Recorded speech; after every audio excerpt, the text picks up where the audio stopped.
Hello, everybody, and welcome back to my podcast, or should I say the Starfruit Wellness Podcast. And I am your host, Star Friedenberg.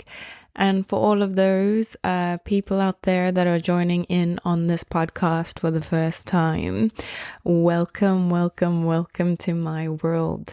This podcast is focused on health and wellness of all sorts, of all types, in all industries, working with the body, the mind, the soul. And I just want to give you tidbits of information every week just to help really hone in on things and areas in your life that you might want to work on or didn't know about or didn't even know you had an issue with.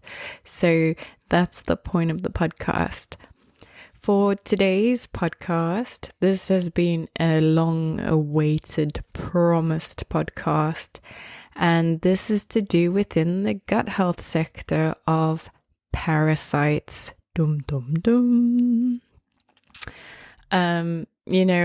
Why I have this title, I don't know if I'm proud of it or not, but I am classed as the parasite queen.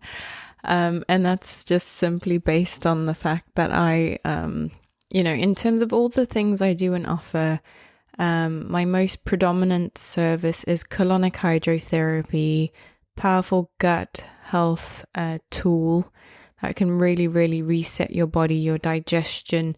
And, we're talking on the themes of, people are starting to come to this awareness and understanding that, our mind is not the only thing that is basically dictating things in the body.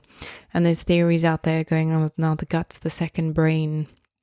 But I'm here to tell you, based on working with so many people, different constitutions, different types, different ways of lifestyle, upbringing, different countries, blah, blah, blah, I can say firsthand that your gut is the boss.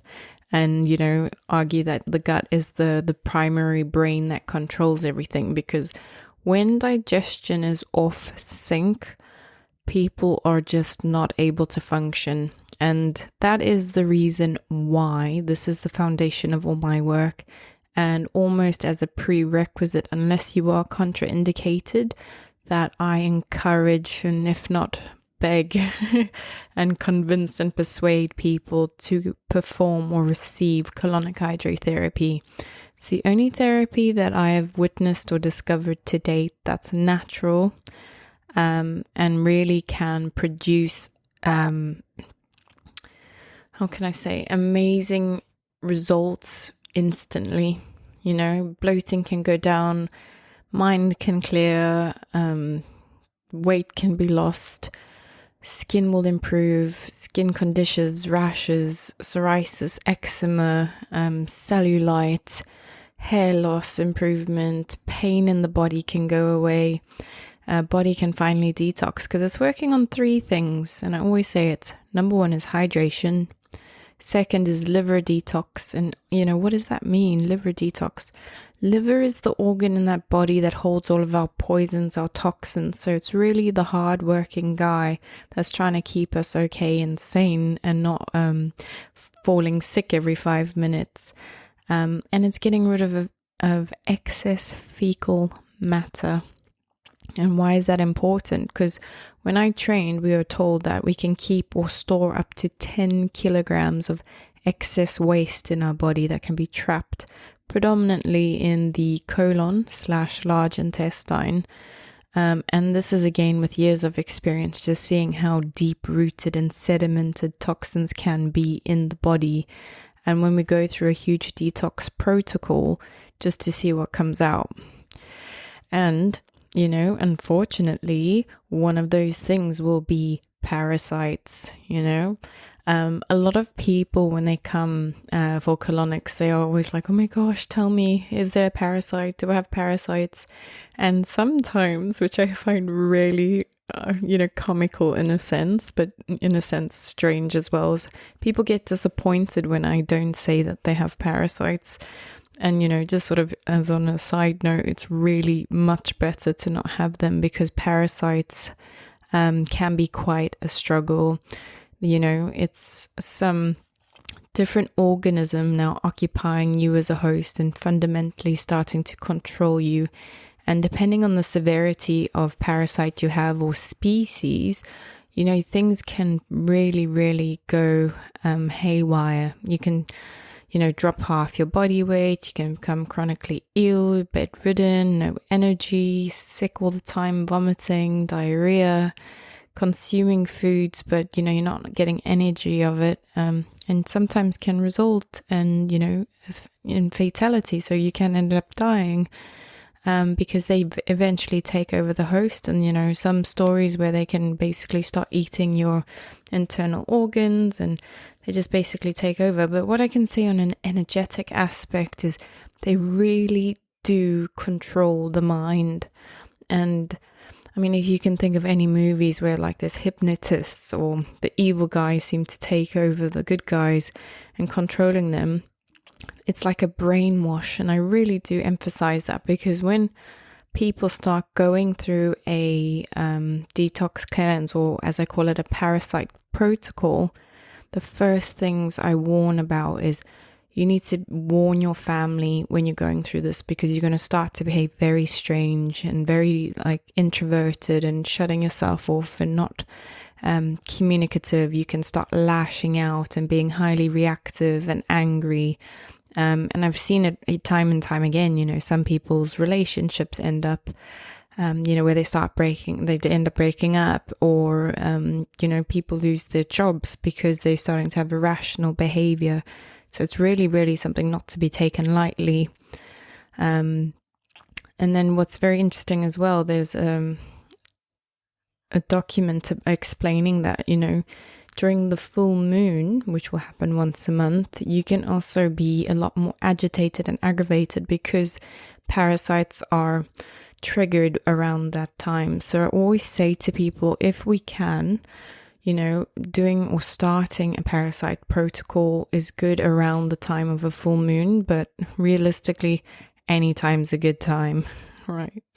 I've had many, many stories, and I truly, this is the only reason I've come up with, but because of the nature of me being an energy worker and a healer, and I'm working at extensive depths and working with multiple systems from around the world, like shamanic medicine, Tibetan medicine, Chinese medicine, Taoist practices. I've got some practices from Africa as well. I don't know if I want to call it like my frequency is somewhat different. So when I physically touch people, parasites just seem to let go, or maybe I shock them to death. I don't know. But people come from different colonic practitioners and saying, I'm really unwell and I don't seem to understand what's going on, but you do full spectrum of testing. Can you help? And I say, it's quite simple. You have parasites when we go into the colonic.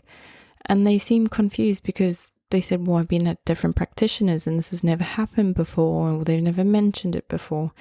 And, this can be the case because sometimes, there's a different energy that the practitioner has. Sometimes it could be that you might have done something over maybe from between sessions, that you might have eaten something differently. That might have been parasitic or killing parasites in a sense, because there's certain foods that can support that.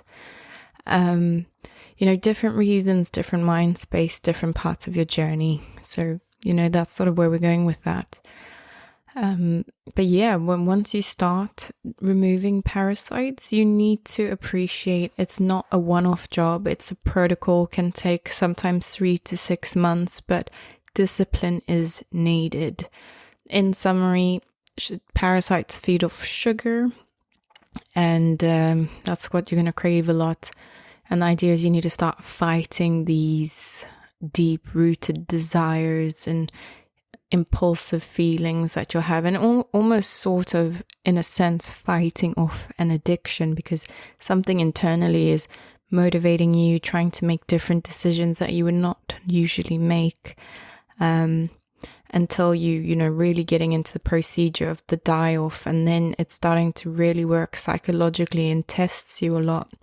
And then after that, we need to really reboost and regain the immune system to really strengthen it and prevent this from happening, because it can do.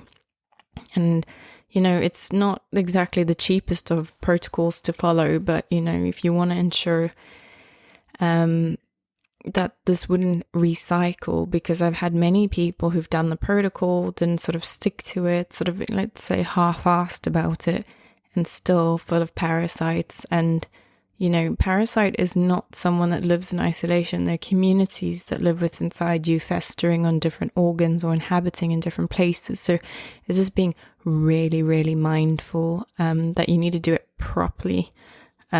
And I'm not going to be the person that's going to keep pushing you and saying, you have to do this. It's so serious. I'll just say, if you're not doing this to the fullest and maximum capacity, be mindful there are consequences to your actions, right? So yeah. What I can say for sure is that it's like a dual process. So when we work doing parasite, so at the clinic, I have a protocol. I recommend supplements, nutrition. We do blood tests to eliminate certain foods. Obviously, there is definite restrictive foods that everyone needs to follow when they're on a parasite protocol. And one is the protocols helping ensure a die-off. So you're literally killing the parasites within you. Then we need to support it with colonic hydrotherapy to flush them out. And you need to continue doing weekly colonics, because the female parasite will lay eggs around the bum. And that's typically why people experience anal itching or red rashes around their bum area, and they're not sure why that's happening. It's because there's literally life being activated down there. So that can explain a lot of things. So we want to ensure one of two things: we're killing, flushing out, and also ensuring that any eggs or any newbies that are being born cannot, sustain having life. We basically want to just eliminate, and take extra precaution to eliminate. So yeah. So there's a lot of questions I get all the time about this. And I do feel like I repeat myself a lot, because parasites are something that I deal with significantly and predominantly with my time when I think about my gut health area within the work that I do. And what I've done is I made a big document, but I thought what it would be good is just to run through it over voice, so people can also take it from an audio perspective, because it can be tricky to read because everyone's differently inclined, right? So even though I've said so much already, but I mean, what I can say for sure, like the reactions that I've seen with people over the years has been very, very fascinating to see the straight emotional response. For me, it's like, okay, you've got parasites, nothing to be stressed about, and now we have strategies. And, in a sense, sometimes I say it's quite good validation for people, because they finally get the why they've been sick for so long, why they've been like this for extended period of time. Interesting why the doctors have never found anything. It's because they're not looking at it on a different level. And some people go like, oh, okay, cool, I've got parasites, so what do I do about it? But some people become extremely alarmed and very distressed, as if like a big monster is about to engulf them. So it's being really, I'm saying a lot, but it is really being quite emotionally responsible with how you can manage the emotions of the people. Yeah, because when you first start as a practitioner, you don't really think twice about how someone's going to react, because you just think based on your response how you would react. But anything can happen behind the doors within the clinic. So you need to obviously be somewhat capable of managing people and emotions, and, helping calm someone when they're distressed, because finding out if or when you have a parasite can be distressing, because parasites can lead to a variety of health problems. And just sort of harping on again, common signs that you may have parasites. It's usually gastrointestinal issues like bloating, gas, constipation, diarrhea, nausea, stomach pain, like I said, anal itching, etc. But when we do the consultation before anyone comes for session, I really am trying to just sort of rule out these potential markers so I can keep an eye out for parasites. When I once in the beginning of my career was affiliated with a company that performs a parasite analysis from stool samples, they can, or so at that time, they stipulated that they can analyze over 500 different species of parasite. And I can say to date, I've definitely seen a different amount of creatures, but the most traditional one I'll probably say is that I've seen hookworm, and a couple of, I don't know the best way to describe it, but roundworms and tapeworms as well. Those are the most common I've seen. And also with the variation in the shape, the size, and the color.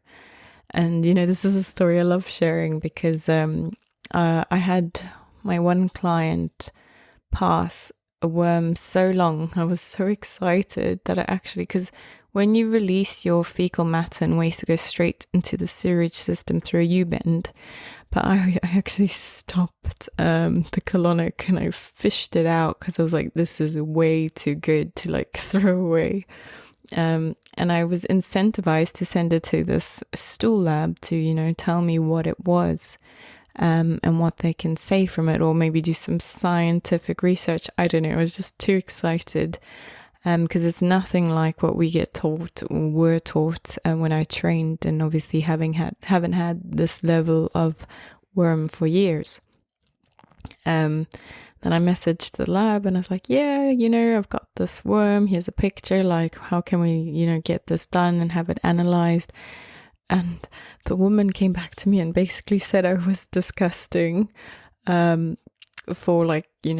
manually handling this parasite. And I was like, you dig through poo for a living to find the parasites, but you're thinking I'm gross because I've got the actual solid thing without the fecal matter. But anyway, on that note, I've seen some really, really, really extremely big ones.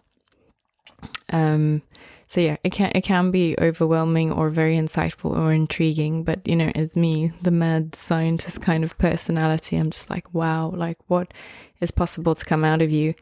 There's one extreme case I can definitely say with a patient, and I think as a result of that, she had, was starting to get on edge, developing mental health issues because for years, basically being triggered by doctors saying she's unwell, lost a lot of weight, unsure of what's going on, to basically just keep getting no answers and people saying on paper you're fine. And if it was me, definitely can say for sure this constant backlash from, not getting help or support would make me mad, quite literally, that you start to question yourself as well.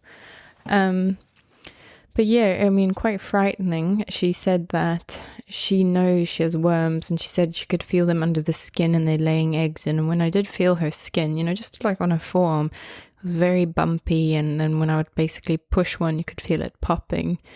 And it was raising a lot of red rashes around it. So you could see there was a lot of irritation. And she shared a story that she said, and you could see by the way she was explaining it, it was literally terrifying for her. That she was sitting one day and then she just felt in her perineum, which is the patch between your anus and maybe in case vagina or testicles, that she felt a huge vibration there, and then she basically implying there was a parasite moving, and she said that she felt it crawl all the way up her body, and she said she could feel it in her brain, which is terrifying, isn't it? And then of course, even going back to the doctors, they're just like, you need to go to a mental health hospital. And she's like, why are you not helping me? And that sort of led her on to a journey of when she started exploring alternative health treatments. But in a sense, I don't see her often. And this is a different case as well, because sometimes, you can be so unwell that you basically have no energy, that when you go for healing, you can't even really heal because you have no energy to heal. So it can be a bit more negative actually to receive treatment. And so she's constantly balancing this fine act of like trying to get better, sort of manage her life, and then can sort of come for treatments as and when she can. But what's interesting on that story is because recently, you may or may not have heard, but there was a woman who was severely unwell, and they basically did an MRI scan and found this abnormality in her brain. So then, the neurosurgeons went and did some surgery on her and lifted some brain tissue and found a live worm in her head. And I mean, that's concerning. And apparently to date now, this is the first documented worm that's been identified in the head. But I can just say from my own experience, it's, it's the first documented time, but it's not the first real time. And of course, I feel sorry for a lot of people who've been, sort of ignored or not appropriately treated because of this, So yes, if you want to know the article, just, drop a comment and I'll definitely send it over. But yeah, if I go back to my lovely document, which is very structured, otherwise I waffle. Parasites are like, despite having mentioned they can be gastrointestinal effects, right? Of course, you have common gut health issues as a result, but in some cases, parasites can lead to things that are more severe. And I'm thinking like seizures, infertility, blindness, even heart failure if it's left unchecked as well. And people don't even realize that parasites actually could be the driving force behind all of the health issues that they're experiencing. It's just more put down to, maybe it's in the family, or what have I done wrong? Must be bad diets, or you're just an anomaly, how can you have this at the, I don't know, some people, you shouldn't be like this at your age, So just, if you potentially are one of these people and you think, maybe this could be why, then you should be booking in an appointment today and I can help you out. A next very, very big question that I always get asked is, well, how common are parasites? And the reality is parasites are very common. If we're really boiling down to the technical aspect of it, we are a parasite ourselves. So we all have them. But of course, when we get the quite serious ones that are, let's call it intending, with the intention to make us unwell, this is when they can lead to having or causing a variety of different health issues and complications if left to just run wild in your body, right? So again, if you have a few symptoms, it's best to start going, maybe I need to get this checked out, because again, I'm working in preventative medicine rather than you're sick, you're ill, if something you can't reverse now, right? So we go with the next question, right? What is a parasite, right? So I wrote this, which I think is quite funny. So you can think of a parasite as that one friend that comes to visit you from out of town and just doesn't know when to leave. So they'll lay around on your couch all day, eat your food, overstay their welcome. And that's literally exactly what a parasite is. So, but if you want to speak scientifically, a parasite is an organism that lives and feeds off a host organism. So parasites are not bacteria and viruses, because this is very commonly misunderstood, but they are single-celled organisms, protozoa, and or multi-celled organisms, so it can be like worms. So parasites will fall into three primary types, so protozoa, helminths or like worms, and ectoparasites, So within these 3 groups, you'll find specific parasites you may have heard of, like I've mentioned already, tapeworms, or something else is lice or bed bugs, mosquitoes or scabies, that kind of thing. So the first question everyone asks as well is like, so I've got parasites, where did I get them from? And the answer is I can't say for sure, but these are some of the most common ways that one may acquire a parasite infection. So usually contaminated food or water. So when I think like certain countries you travel to, so my mind when I first went to Egypt, it's like, okay, don't drink water that is not bottled, super cautious. Everyone is unaware. They're like, oh, I didn't drink the tap water, I'm okay. But yes, when you're sitting in a bath or a shower, putting your face towards the shower, opening your eyes, maybe your nostrils, maybe a little bit of your mouth. Also, if you're brushing your teeth with that water, you can potentially get exposure. One of my clients, who's a big avid traveler, she picked up a parasite in Spain from drinking the Spanish water. So, it literally can be anywhere. And when I think of food, I'm thinking like, raw meats or unwashed vegetables. Or if you think in like another comment, when I was in Thailand, a lot of the street markets, they'll have people selling foods on the road, on the street.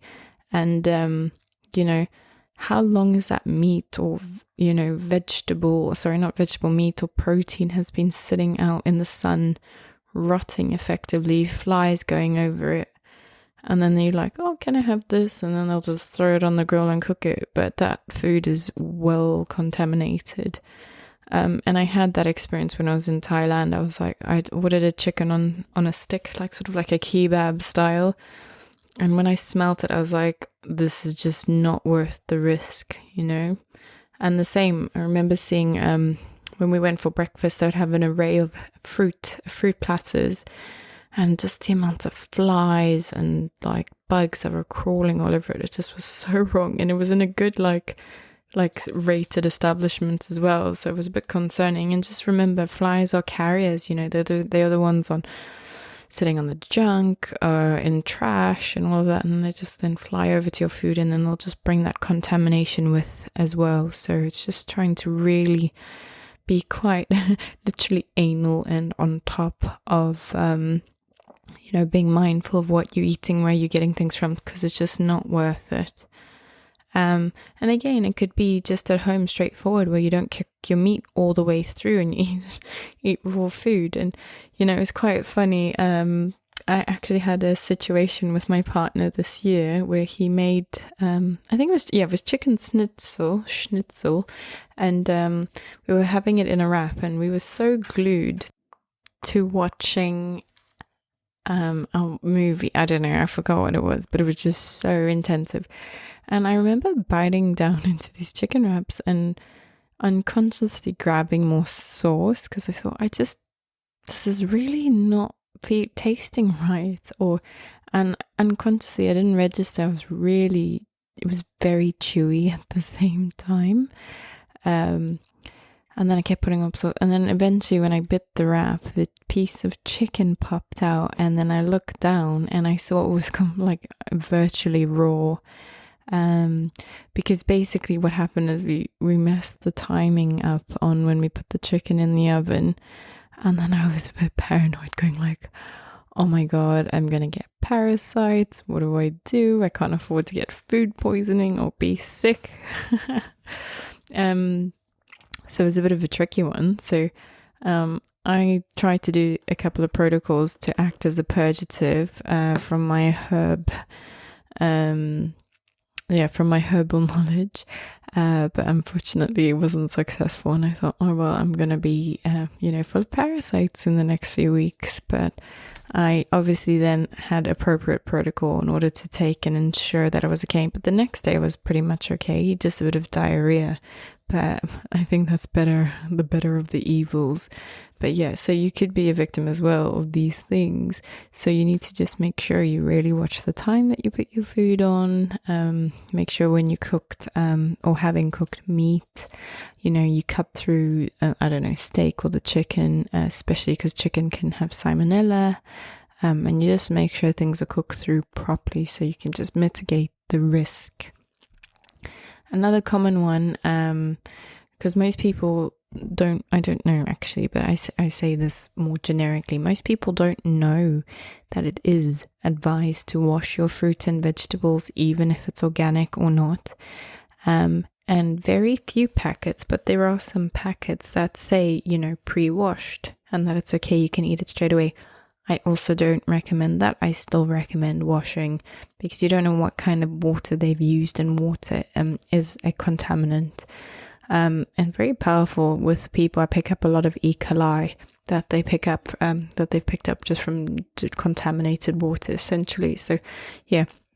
So another common way of getting parasites is if you're not cleaning off your fruits and vegetables before eating them.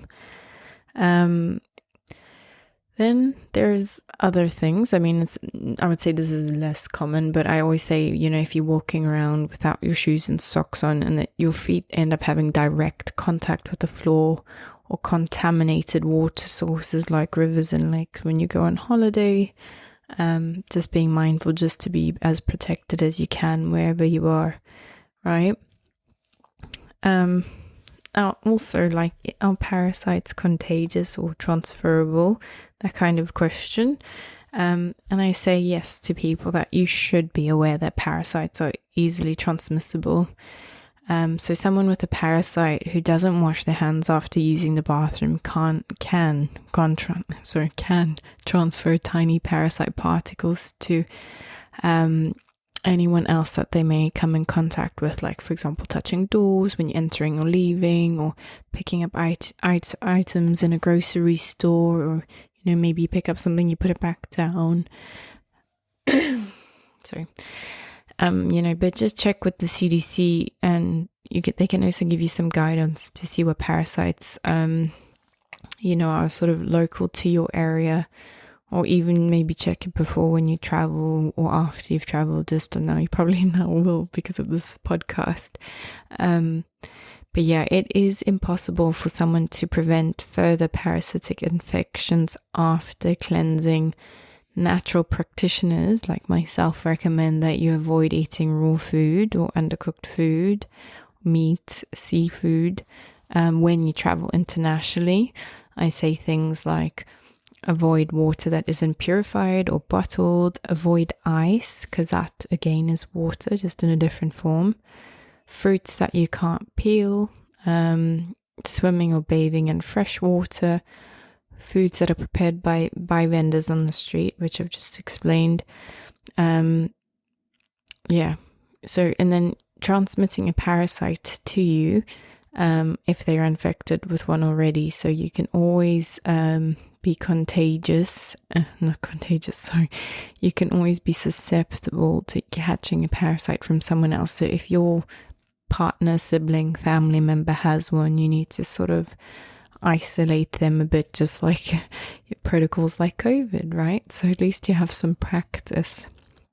So next thing I talk about is symptoms of parasites. So as they are common, there is a lot of information out there on how to tell if you have parasites, and also how to get rid of them. So the things or the signs you want to look out for, like I've said, there's bloating, gas, constipation, diarrhea, skin issues like rashes or itchiness, but not to be confused with psoriasis or eczema, but of course going to a specialist, a GP or a dermatologist or an alternative practitioner who specializes in skin, can sort of help you distinguish maybe this is parasitic infection, or it could be just general psoriasis or eczema skin condition, which is autoimmune related.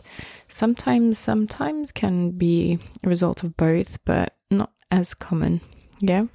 Other symptoms: feeling fatigued, depressed, unexplained weight loss. And I always joke with the woman, they're like, oh, I wish I had a parasite, I'll lose half my weight. And I'm like, promise me you do not mean that. Like, don't manifest that. You literally don't mean that.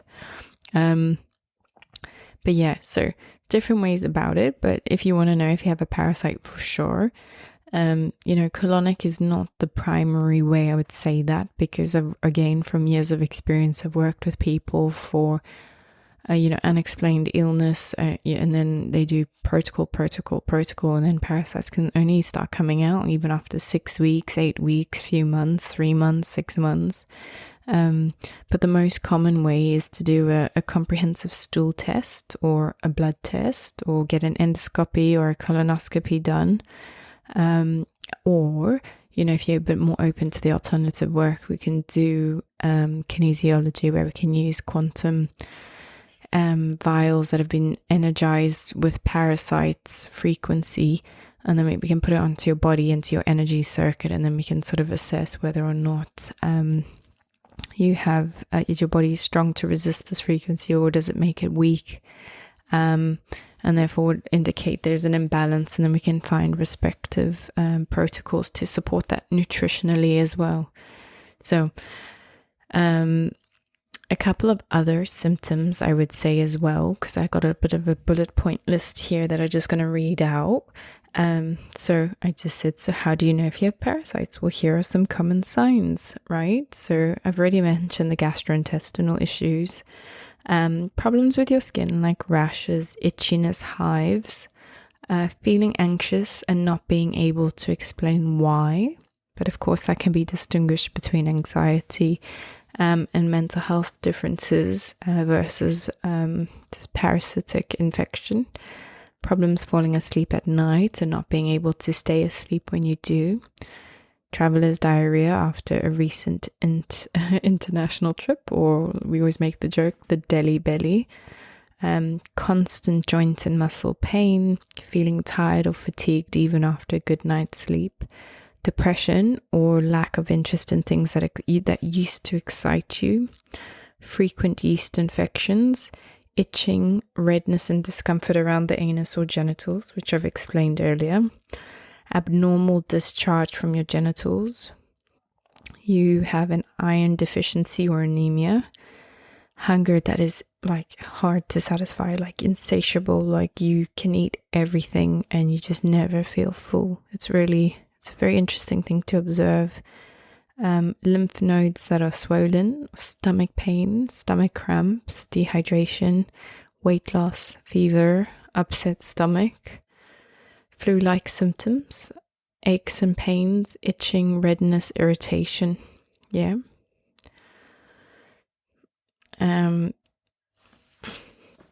So yeah, like I said, if you want to test for parasites,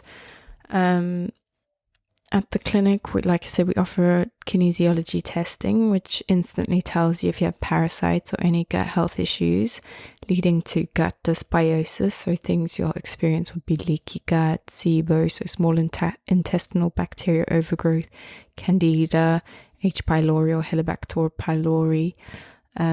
Other information, so I'll just elaborate on that. So when I said a stool test, so what that entails is a sample of your stool would be looked at to determine if you have a parasite. So in other words, parasites and poop test. Endoscopy, so it's a procedure that analyzes the intestine through the insertion of a tube via the throat. Colonoscopy, so it's a procedure that also examines the intestines, but the tube is inserted through the rectum instead of the throat, and not actually put under. You're just on a sort of like a partial local that you're somewhat still present with it, so it can be uncomfortable, and they blow a lot of gas in your intestines as well. So next few days you can feel a lot of discomfort. And blood tests as well, but unfortunately there isn't a one-size-fits-all blood test that you can take for every single parasite infection. So when getting a blood test done, your doctor will only be able to order one for specific parasite infections that they think you might have. So for example, they'll probably run generic parasite tests, but then they'll be like, okay, you don't have this, you don't have parasites, but actually might not be the case, because again, from experience, there's just been a lot of people with a lot of unique rare parasites that they've never even heard of or seen before. So that, sort of the Western blood testing is not really sufficient to support that. So a lot of people go private, but even still doesn't really answer the questions that people are suffering with. So again, now we get to the point, so how do you get rid of parasites, right?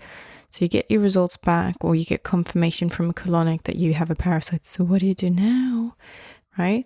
So don't worry, there is always a solution at the clinic. So like I said, people go through a parasite cleansing protocol, which I usually say is about 3 months, and sometimes people need to sort of repeat the protocol if they really do have a nasty parasite that's just not willing to give up or let go, or people don't stick to the protocol to the T.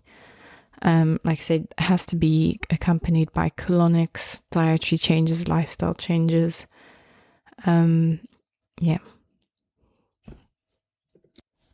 just elaborating on the parasite cleansing protocols. So it's herbs. We use herbs to support the body getting rid of parasites, and it's done in 2 different ways. So one group of herbs that I will get you to take will help paralyze the organisms that are lurking in your gut, so allowing the body to remove it through the bowel, whereas the other group of herbs will work directly on destroying the organism, and can act beyond the gut itself as well. So the formulation that you will consume, is designed for cleansing parasites from the gut, but also has the action against other things like yeasts and fungi, such as candida, such a very common thing that I see in colonics. And candida overgrowth often coexists with parasites in the gut, as they can both suppress gut immunity. So I always say to people when I see candida coming out in the colonics, I say, yeah, that's like that little demon that's like forcing you to have sugar cravings and sort of has a mind of its own. It can be quite nasty and really triggering, and really causes a lot of bloating and discomfort in a person's gut. So, another thing I also observe is, like, if you have a sensitive gut, or, often react to supplements, it's best to build the amounts gradually over a week to 10 days. So like I say, sometimes people are not strong enough to heal. So we have to really do more of a microdose of protocol and start to build. And this again can be done over an extended period of time. But the point is, as long as you stick to protocol regardless, then we can achieve the healing and really get you back to the person who you once were. But yeah, like I said, for the best results, it's always best to combine the protocol with the colonic. And at the clinic, I have special formulation of herbs when I use in the colonic treatment that will destroy parasites as well. So we call it a parasite enema. And then also at my clinic, which I don't often see at other clinics, is then I do a probiotic implant as well, which I say is sort of used for like a 6-week duration of the program. And then we reassess where people are at. And as it always, this will vary depending on the person and the condition and the type of parasite and the severity and how long they've had it for.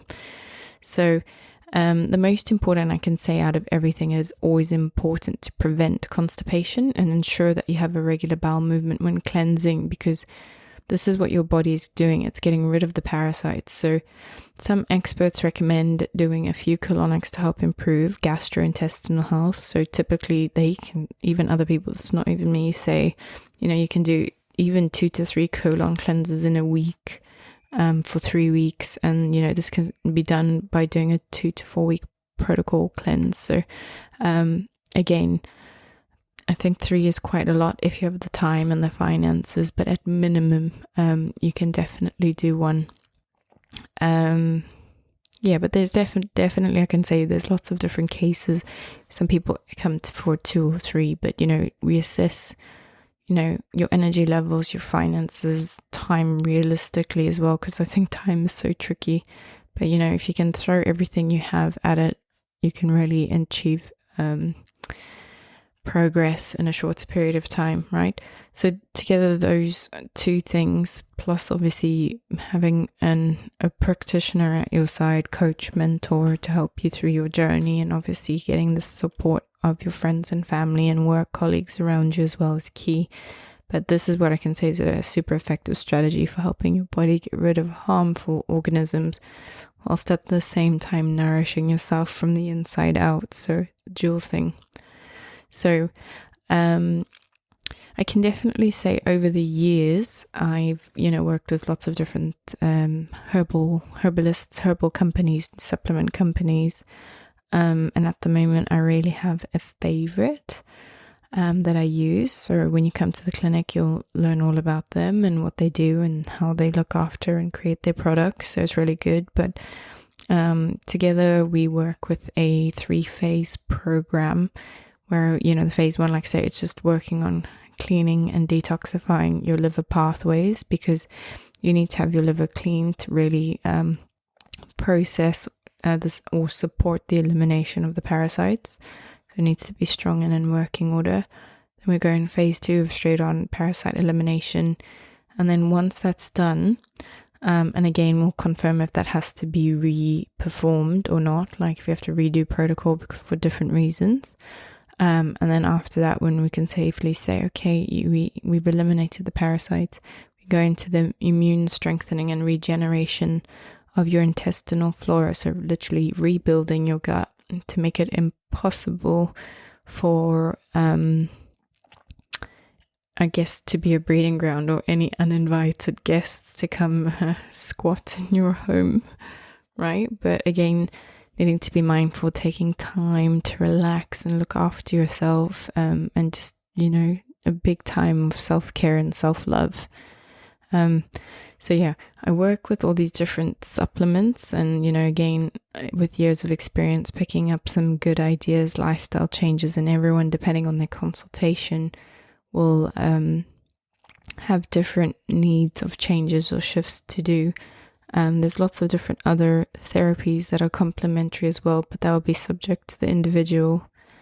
And then doing lots of detoxes, which you can do at home that supports liver, like castor oil packs, doing dietary changes like fasting, or doing sauna or lymphatic drainage massage or Epsom salt baths.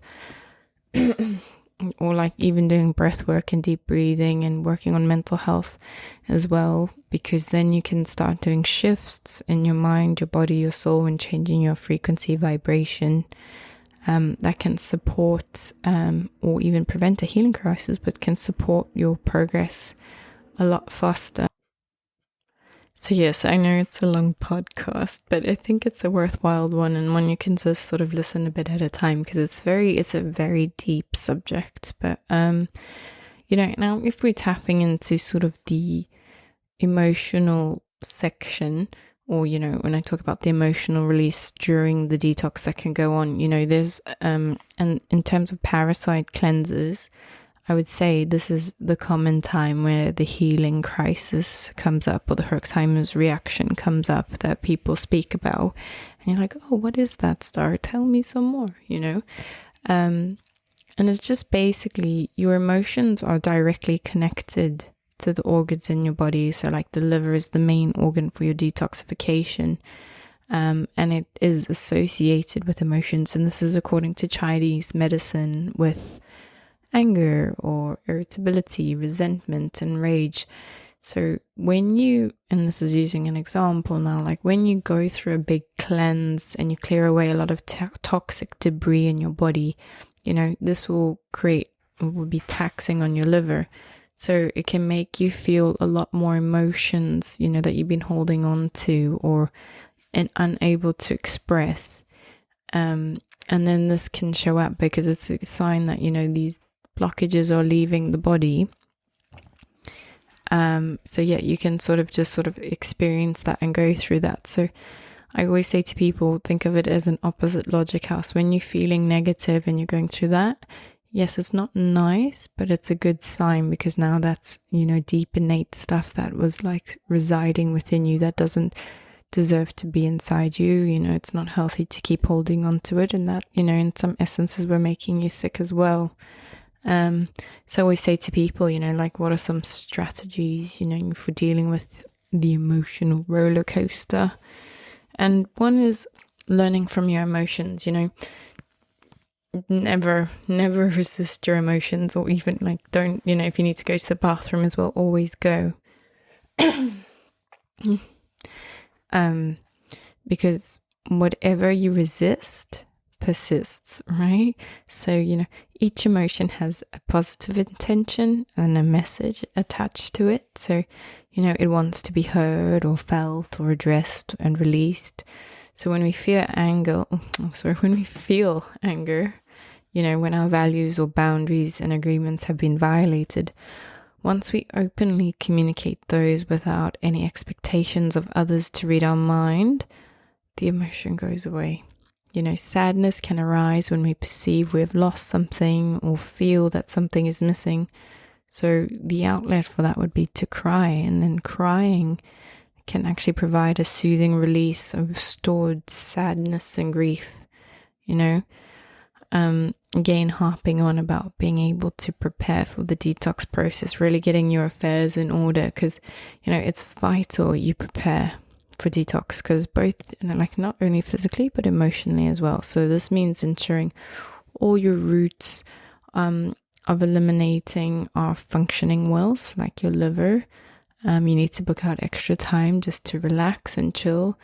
Again, colonic will just really fast track your process of eliminating toxins that could potentially get stored in your body if you're not exercising well, etc. Need to do light exercise as well, because people with parasitic infections don't really have a lot of energy, so they can't really do a lot. But just some form of movement, even yoga, so you can sort of shift and contort the body. Yes, and most important is to try and support your sleeping space as much as possible. Because the more you can sleep, the more you give your body time to repair. So I think that's really good. Another thing that's quite interesting is just, encouraging the observation of your emotions. So instead of identifying with your emotions and attaching meanings or judgments to them by saying, I'm just an angry person, or, maybe you could think about rephrasing, watching your power of language and saying, I am with anger, not I am anger, I am with this emotion at the moment. So it can sort of encourage on a psychological level, or by enabling you to disassociate from the emotion, and almost seeing it from another perspective. And then that encourages or provides an opportunity that you can let go. Because if you're saying, I am this, you're saying this is a part of me, this is attached to me, this is what I identify with, and therefore it should stay. But of course, if you're saying, let go, let go, let go, I have got this thing attached with me, or I'm with it at the moment, but I no longer wish to be with it. And this also comes from when I worked with a hypnotherapist when I was a child. What did he say? Just for example, this was a good one because that stuck with me, is when, people feel overweight and, they say, I want to lose weight. And he said to me, why would you want to lose weight? Using the word lose implies loss. Loss implies something you want to come back, like, oh, I've lost my parent. Okay, therefore you wish for them to come back. So they're saying on a subconscious level, you're trying to manifest back your lost thing. So therefore you're going to lose weight, but then you'll find it again. He's like, let's use more powerful language. I want to get rid of weight, because get rid of doesn't imply that you want it back. So it's the same thing with, association with these emotions. Not I am an angry person, I am impatient, I am this, I am that. No, I am with this emotion, but I no longer want to be with them, right? So hopefully that helps, So Next one is all about getting out of your head and into your body, right? So I can say almost everyone is very mentally orientated and not very grounded just due to the way life is at the moment. You know, we're so busy on tech, so busy at work, the globalization of with technology, everyone is literally in instant contact. So it's not giving us a time to disconnect and go outside as much as we would like to and as much as we should. And then we start to overthink everything because everywhere now is just a firing line of where you can be subject to something, you know, bad comment, bad judgment, self-criticizing, self-harm, self-judgment. And that just makes everything complicated, and you can become an over-analyst and become extremely emotional. So our emotions then hijack our brains, and it's true. So that means we can't even process our thoughts clearly. So then we make incorrect decisions. So this is where I learned from breath work is really powerful, deep abdominal breathing. Helps us reconnect to our bodies and makes us feel centered and better and able to process emotions. So I really, really encourage doing like different types of relaxation, but transformational therapies as well. And I can definitely say breath work is on the top of that list. Just reconnecting with your body. When we move to the next section about dietary changes, you know, what do I eat? What do I need to eat or remove, you know, to get rid of or eliminate parasites, you know?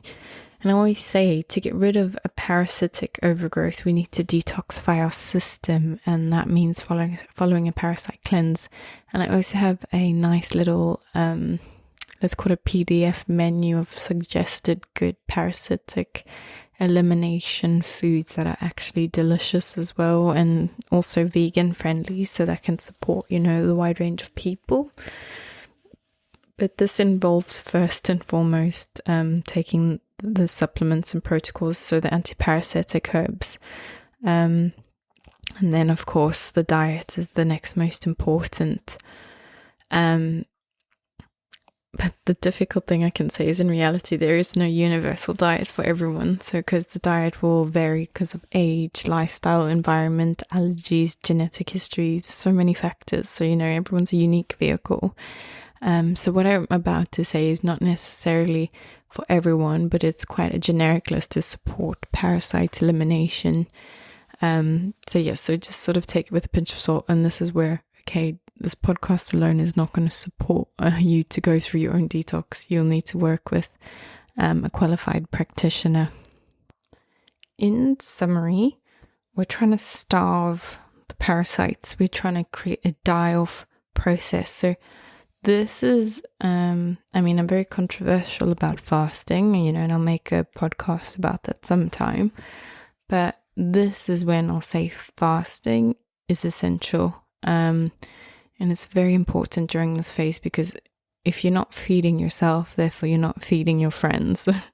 Maybe not friends, but you know what I mean, these squatters. So I always say to people, this is a time where you shouldn't be snacking, and you will 100% hands down, hand over my chest, you're going to definitely feel like it every few minutes, because they're basically all wanting to eat. And this is where I sort of put a strict rule in about keeping at least 3.5 hours between meals and trying not to snack. And again, also because if you're focusing on digestion, you're not going to be focused on repairing and elimination. So we just want to really allocate that little bit of energy that you have towards the right purpose, right? Raw foods out the window, so try only eat cooked foods.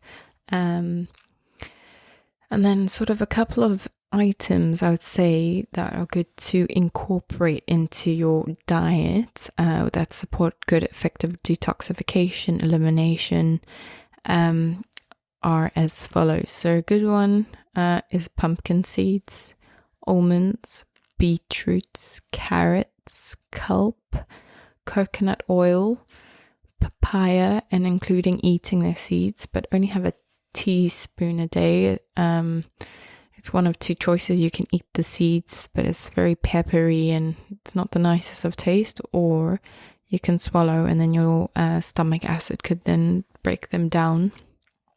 Cabbage, garlic, leeks, onion, radish, fennel, ginger, cinnamon, sage, oregano, thyme, pineapple, aloe vera, raw turmeric, pomegranate seeds, cloves, grapefruit, anise, dates, dandelion greens, lettuce, broccoli, kale, apple cider vinegar, cayenne pepper.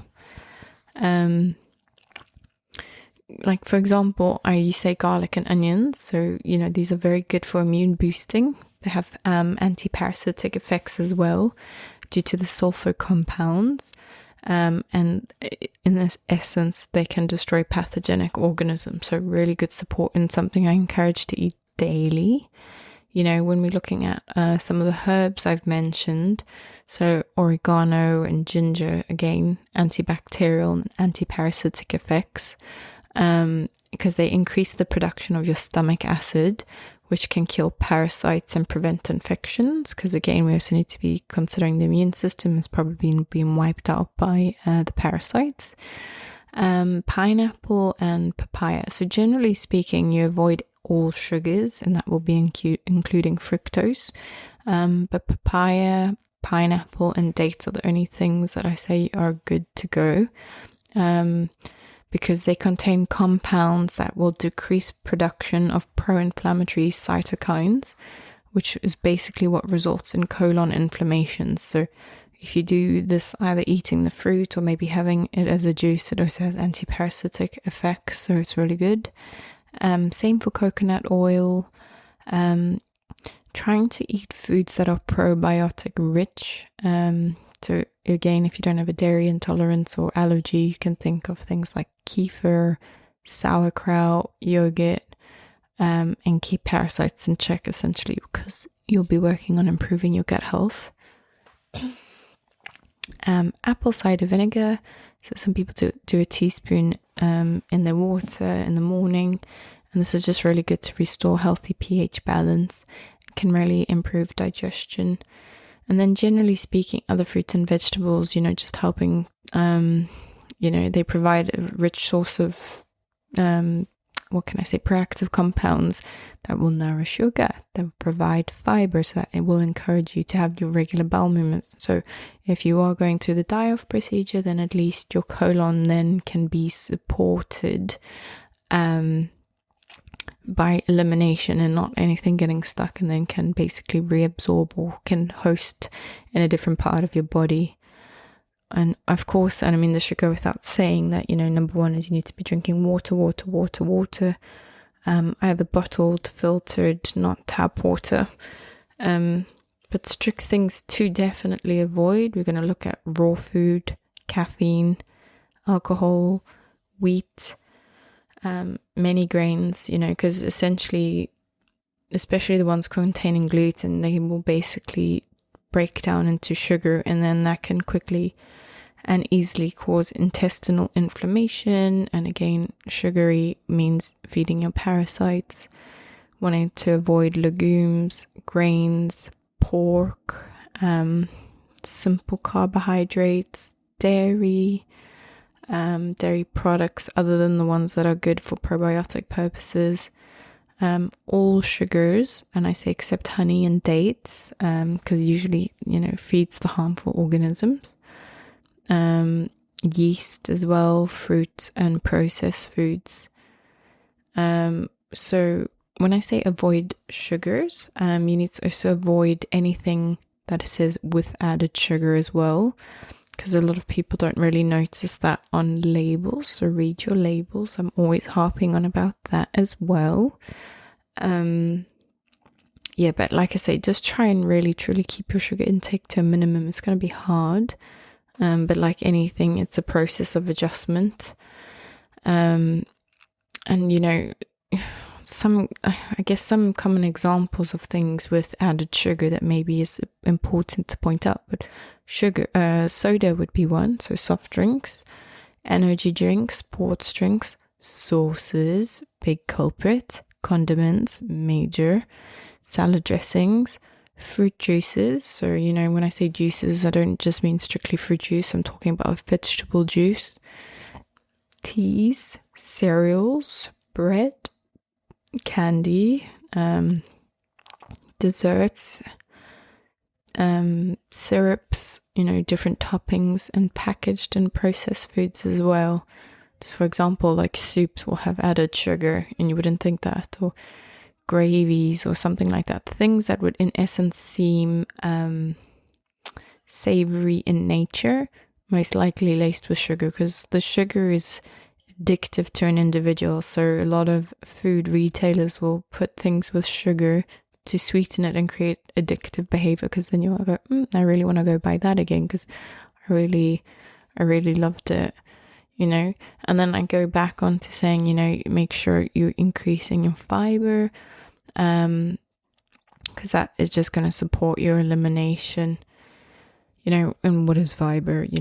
Fiber is just foods that are grainy and fibrous in nature that can help support. You don't actually break it down fully, so it will pass through the intestines and then basically act like a mop that will just clean up and bind your feces together, that can support elimination. So, and ensuring regular bowel movement. So, in summary, fiber provides lubrication of the colon, which is required to function properly, as it helps support natural and smooth elimination. So fiber will fall into two categories, both soluble and insoluble. So soluble meaning serving many functions, which includes conducive environment for friendly bacteria, so slowing the absorption rate of sugars, lowering serum cholesterol levels, and binding to heavy metals dumped by your bloodstream into the colon. And examples of this would be like apples, prunes, figs, raspberries, carrots, oat bran, kidney beans, lima beans, psyllium husk, which is quite a common one. Whereas you get insoluble fiber,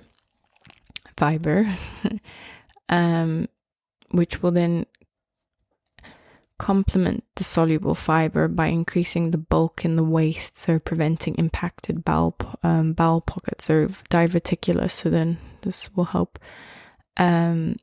keep people who've got gut health issues like diverticulitis, colitis, ulcerative colitis, that kind of thing. Just really helps move things along by reducing the length of time that waste stays in the body and absorbing bile acid released during digestion.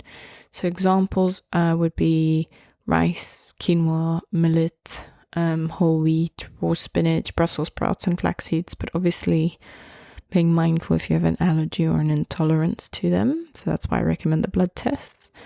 Other foods I'd say that are naturally high in fiber, which you can commonly get in the shops, will be chia seeds. So chia seed pudding is quite nice. Chickpeas, figs, prunes, psyllium husk, beans, broccoli, berries, lentils, avocado, whole grains, carrots, brown rice, cereal, oatmeal, pears, bananas, beets, artichokes, Brussels sprouts, quinoa, popcorn, which I find to be quite good, but not butter-based, just salted, sweet potatoes, because the colon also needs sodium in order to be functional. Like I say to people as well with the veg, is ensure eating low starch. And examples of things that are high in starch would be white potatoes, yams, sweet potatoes, corn, peas, and beans. But you don't have to completely remove it, but just being more mindful that you want to give more favor towards mostly green vegetables, because green is the color that supports liver, right? So examples would be like spinach, kale, dandelion greens, broccoli, tomatoes, zucchini, cucumber, cauliflower, Brussels sprouts, that kind of thing. But if you can, ideally buy organic and cook them with really good oils, because bad oils can make any healthy meal into an inflammatory nightmare, which you'll get from a previous podcast I made about oils. So I said sugar is out the window, which includes fructose, aka fruit. So then it's like, okay, what for sure is definitely off limits, and that would be bananas, mangoes, cantaloupe, grapes, figs, that kind of thing. Fruits that you can incorporate into your diet would be lemons, lime, coconut, pineapple, papaya seeds, pomegranate, avocados. Things you can sort of introduce throughout your protocol or be had in moderation would be blueberries, raspberries, good for antioxidants, strawberries, blackberries, cherries, apples, dates.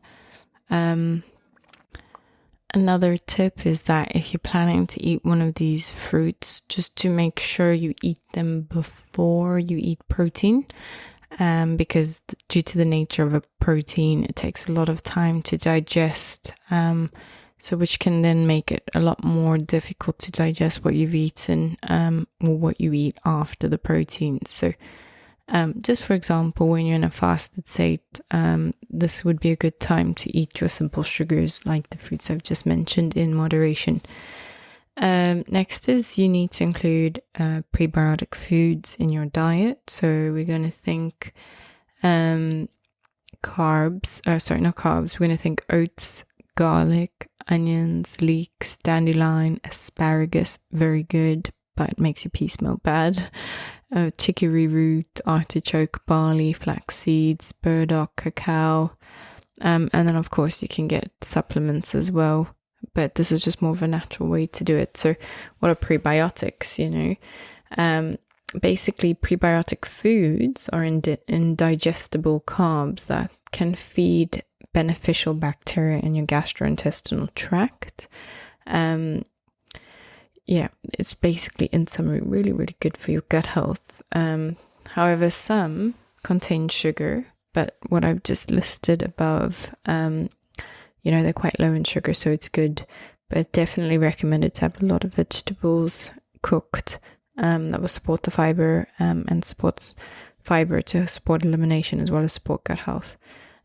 Same will then extend to, you need to incorporate probiotics as well. So most people, I just get to take supplements, but then also try incorporate foods where you can. And what are probiotics? Probiotics are, what I always say is, it's beneficial bacteria that will support reharmonizing or creating a healthy balance in your gut microbiome. Because of course, if you have a healthy gut, then everything will become an environment that's impossible for parasites or any bad organisms to grow. It supports your immune system in numerous ways as well.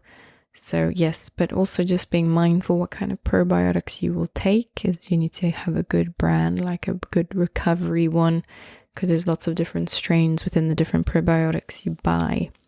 Right? But in terms of foods, and again, I'll keep saying be mindful of your allergies and intolerances, but it would be yogurt, kimchi, sauerkraut, kombucha, kefir, pickles, miso, olives, and good apple cider vinegar as well. So just sort of what you're trying to get is the live cultures from the foods. I always say to avoid gluten, because it's basically going to turn into sugar and the body holds on to it. It's not good for people, especially those who have celiac disease, who have allergies to it. Just generally, gluten seems to be a bad guy, which I can see destroys and wreaks havoc on guts, that I've seen throughout my years in the clinic. And it's just a major one that's, a pro-inflammatory marker. So it's just not really, really good. So definitely say to cut back on that, cut back on alcohol. I mean, I can elaborate on that, but in summary, will cause gut inflammation, havoc on the liver, dehydrates you. So it's just not aiding and being pro-healing. And then sort of the things you want to get is you need to get your key vitamins and nutrients in. So again, you either come for a drip, you come for, vitamin shots, or you do supplements, that kind of thing. But, or, you want to get a multivitamin spectrum. Anything that I can say for sure, And shots, I would say, like thinking B12 for energy, or B complex, or vitamin D as well, that can support the gut. But just a good FYI to avoid vitamin C, because parasites, I've learned, love vitamin C. So, and as well, not good for cancer. So if you have parasites, then I say, don't take any vitamin C supplement. But other things you want, I'll just start again, is like vitamin A. You want your B vitamins, you want your B12, you want your vitamin D, you want your vitamin E, and D is always linked with K as well, so good for blood. You want to boost your immune system with zinc, selenium, which is a good anti-inflammatory supplement as well. So I think those are the main key ones. So that, I think, we'll be covering in terms of the focus on nutrition. Again, reiterating about your water. Just make sure you're drinking clean water that's been filtered or bottled. Lots of other supplements when you come for protocol that I recommend as a daily like staple, where magnesium would be part of it as well. Just make sure, if you're engaging in fasting, that you're doing in a controlled, in a controlled, and you understand fasting well, so you can identify the triggers when you see your blood sugar dropping, so we can ensure that then you don't peak and then you drop and then you resort to eating sugar because your blood sugar has been messed with. Obviously focusing on digesting, so that would be good to incorporate digestive enzymes as well. Need to be mindful about overeating, because you can then spend all your time digesting and then not processing, and it can be much harder on your body. So I think that was a lot to digest. I think this is a podcast that is for sure some you'll have to listen in parts, you'll have to listen to it again, but it is an area that, yes, I can be lighthearted and comical and, gentle and sweet, but this is a subject that requires a lot of discipline, a lot of effort, a lot of seriousness, and a lot of commitment, because I can see and I have seen what parasites can do to people and almost destroy people. So it's not a subject to be taken lightly. And the unfortunate nature is that this is a lot more common that I want it to be, just due to a lack of understanding and awareness of how to avoid things, to be mindful of things as well. So yes. So if you have any comments, notes, or anything you want to share, or even your own story about parasites and how you've overcome it, I would love to know, because I think this is a community in itself. If you suspect you might have had some of these symptoms that I'm talking about, or, you've had some unresolved health issues for some time that the doctors can't seem to help, then it might be worth paying me a visit at my clinic, which is based in London, in central London Monument. And we can start really isolating and doing a process of elimination to seeing what is triggering you and making you unwell. Great. So I'm thinking, and I'm sending a lot of energy to you, because I know this is quite an intense one. It's almost like a lecture. But I'm wishing you well wherever you are in the world. And I'm looking forward to dropping the next podcast. Bye.